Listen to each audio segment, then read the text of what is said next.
on this show, we do try to keep an eye on what's going on around the world, just so that we could stay well informed about what might be happening in TNT. And of course, over the last couple of years, we've had some major international crises going on that have affected the economy. COVID, war in Ukraine, but even before that, price of oil and our foreign exchange reserves was an issue. Now, as we're trying to recover, well, we're still facing some of those issues. The reasons might not necessarily be exactly the same as pre-COVID.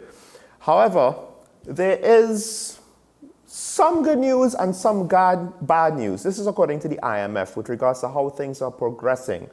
And some of the, I guess you could say, solutions, I'm not entirely too sure if we in TNT are prepared or able to handle them and implement them.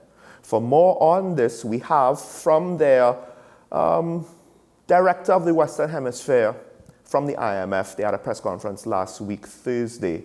So take a listen to cue this.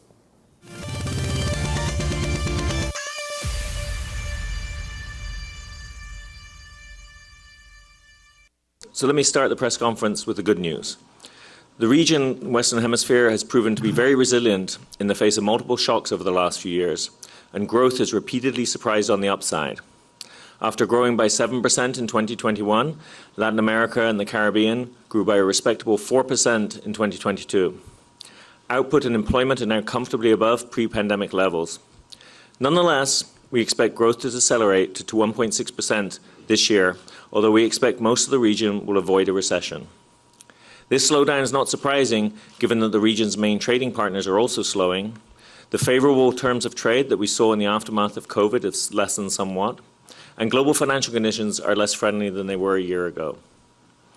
The bad news, though, is that inflation remains high across the region.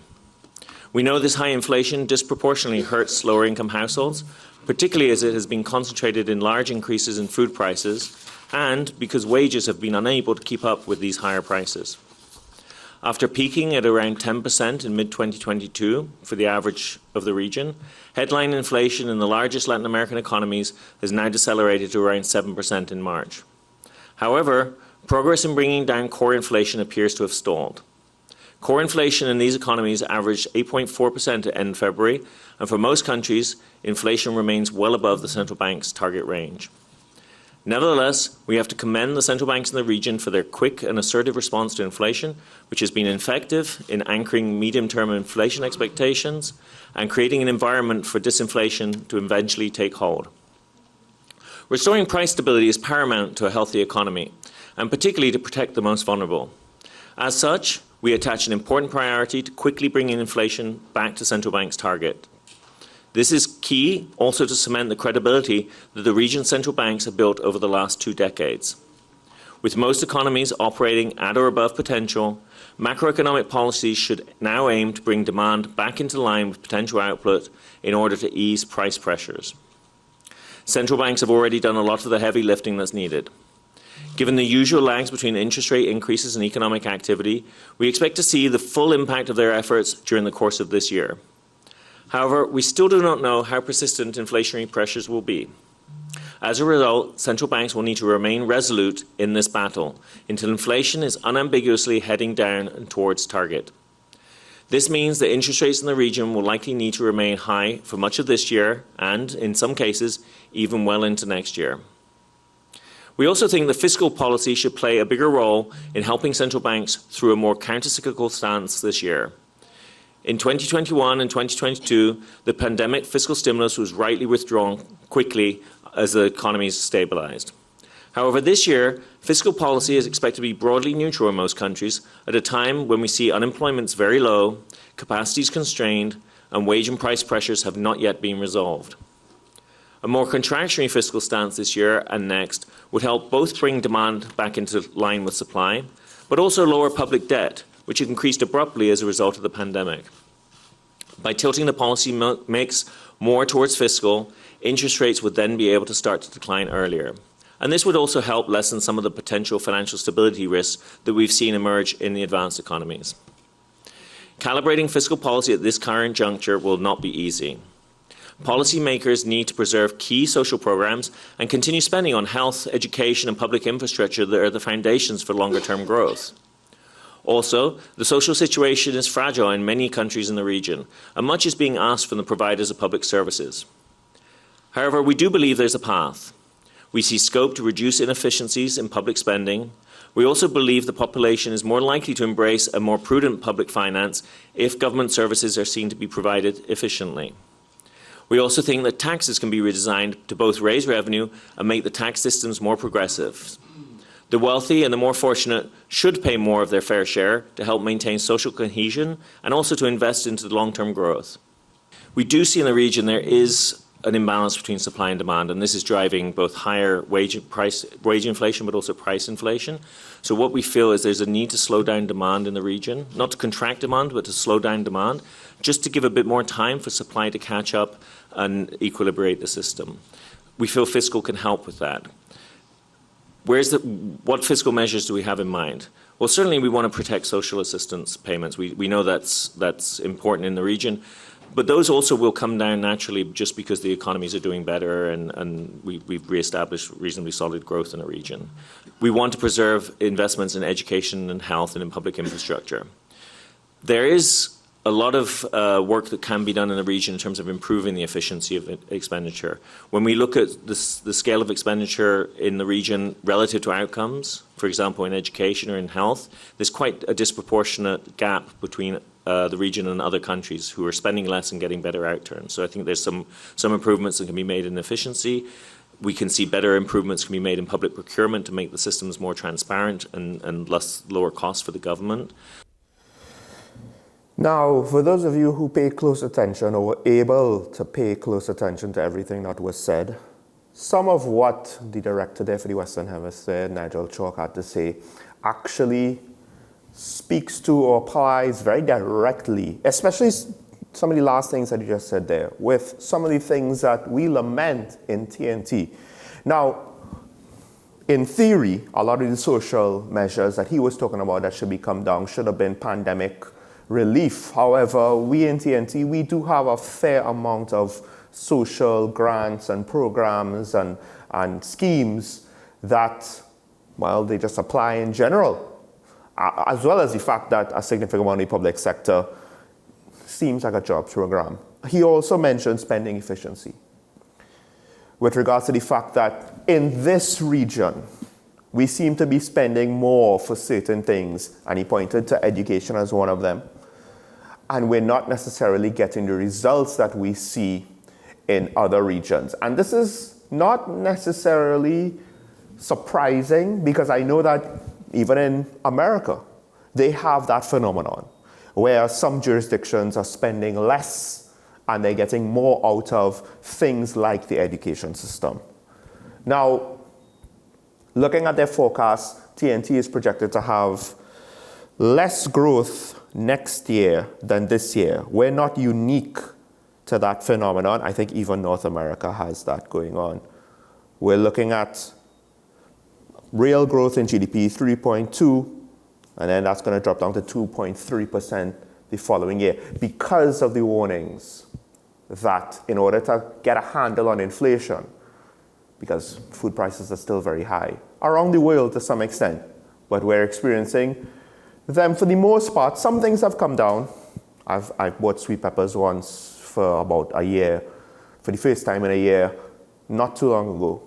But not everything has really come down. Some prices probably might not come down, just based on how businessmen operate in general.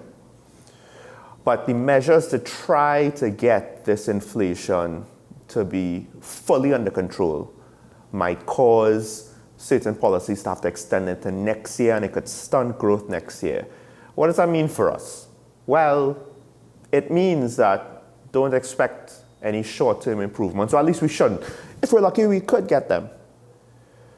But given the fact that we import our food, it's not just with regards to how well or not well our economy does. Our own performance compounds what we're going to experience from abroad. And the United States GDP growth is going from 1.6 projected at the end of this year or this year to 1.1 next year. Now, of course, the economy is larger but they're also diverting, or they are going from pandemic relief and recovery to war support, which at least in the short term is potentially going to impact the economy to some extent as resources have been diverted there. We don't have that. What do we do have? We do have what the director just pointed out. We do have an efficiency problem in TNT. We're not necessarily the only ones in the region. As he said, his remarks were directed towards the region. But we do have that issue here. To what extent are we just not getting out of the money that we as a nation spend on public services and public goods? We're not getting the performance. And by not getting that return of that investment, because we invest in equipment for the fire service and national security, we invest in systems for bureaucracy and administration, so that all of the bureaucratic red tape and the ease of doing business hopefully will become easier, and record keeping, things become more accurate, more reliable. Are we getting that return? Because all of those things are supposed to give us real benefits to our economy. It might not be direct inflows of cash, but it should make the cash move easier. It should make business easier to start up, easier to register, easier to operate. It should make our education system more efficient, more effective. And that investment will pay off down the line, but that is a significantly strong foundation, or if we fail at it, a weak one. And we're seeing a lot of these pitfalls. You know, these things should not be news to us or new to us. We just can't keep up with inflation. We've seen that.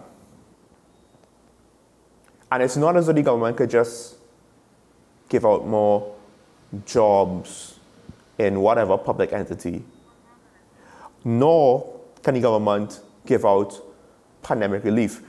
Debt to GDP ratios are something where TNT has performed potentially better than a lot of other places, because that is one of the other concerns of the IMF with regards to higher debt and debt financing. And I think globally that is rising to on a global scale to be at near 100%, which is kind of crazy that global debt to GDP is more or less equal, on an equal footing, that global debt is going to be equal to global GDP. It's kind of crazy. We're not necessarily there yet. However, have we put the things in place in case there are other shocks, or to be prepared? I'm not entirely sure. We're all in on energy, and in the short run, begrudgingly, that might be the best thing for us to do. But besides the lack of efficiency, because one has to ask, if we were more efficient with our expenditure, maybe we would have had something to give out to the agricultural sector. But more importantly, it's almost never a right time to try to diversify the economy. There's always a reason why it's better to invest in energy. Except when energy is doing poorly, and then we lament the situation. Oh no, what are we going to do? We should have diversified years ago. So, yes, should we be invested in green energy? Well, we need to start somewhere. Should we be trying to get the Dragon gas deal going again? Probably, because right now we need to keep our economy moving and to keep our foreign exchange reserves up, to keep it earned.